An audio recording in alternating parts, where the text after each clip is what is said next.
The coronavirus pandemic shut down productions by performing artists, but their voices are not being silenced. We talked to the San Francisco Gay Men's Chorus about how they are handling the pandemic and what the future holds. We can do all the sort of pontificating about the what ifs that our strategic plan says, what if? It's just what ifs. But we do have contingency plans. We have a chorus of 300 singers, and it has been determined that literally singing in a closed, confined space is one of the most dangerous activities that we can engage in. It is absolutely the top of the most dangerous things. And there have been certainly well documented choir rehearsals that have resulted in a lot of COVID cases. So we're going to be very, very careful. There are phases to this lifting of shelter in place. We fall in none of those really. Whether it's a barbershop or a massage parlor, or then some concerts, but nothing has 300 people in a room. So ours is going to be much later.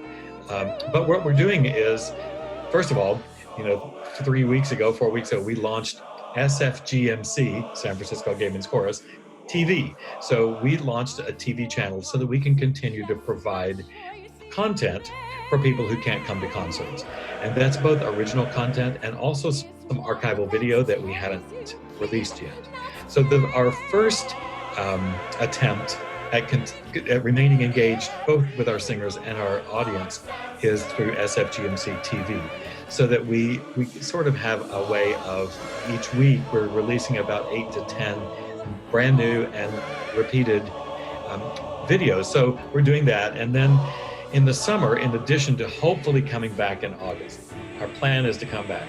Our plan will not be to come back with 300 people in a room, however. We're already making contingency plans and have protocols in place of how to sing with a mask and how to enter the rehearsal room. But at this moment, we're planning to divide the 300 voice chorus into 6 50-voice choruses for the fall. So I'm going from 1 rehearsal to 6. Do you think they're increasing my pay by 6? No, they're not. But it's one of those things that we love being together. We're a big family, but everything is going to be different. We're not sure that we will give a concert in December. I mean, we certainly hope that we'll be able to do our holiday extravaganzas, but those are the things that we're facing. Everybody is hurting, and we hear so much in the news about restaurants and all of the businesses. Well, we see it, and we will continue to see it. And sometimes I think people forget that in this time when you're sheltered in place, you're listening to music, you're searching out poems or dances, or you're doing things that you love so much that lift you out of this. And we just ask that you don't forget that.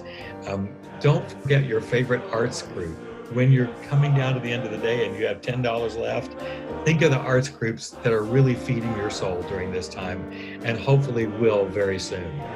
On SFGMC TV, you get to hear a lot of the chorus, which is fantastic, and some new stuff. But we've started a brand new Behind the Curtain series where we're talking via Zoom to some of our bestie friends, such as Broadway composer Andrew Lippa, Stephen Schwartz. We talked to Laura Benanti. We've talked to Kristen Chenoweth. Today I talked to Cheyenne Jackson and the Lieutenant Governor. Yesterday the mayor, and all of these interviews. We may have talked to Chasten Buttigieg too. So all of these are coming up on SFGMC TV, and they are delightful. These people they're all people that share our mission and our love for music and the arts. And these conversations, I've cried at every one of them, just so you know. And they're really sort of the core of the creation of content right now, along with our educational outreach, LGBTQ outreach to schools. There's a whole curriculum on there for school teachers to use, and it's quite a tool. And we invite you to go to sfgmc.org. That's our website, and then the TV channel will be right there. For that full interview, just head to kpix.com, where you can find more stories on how Bay Area groups are getting by.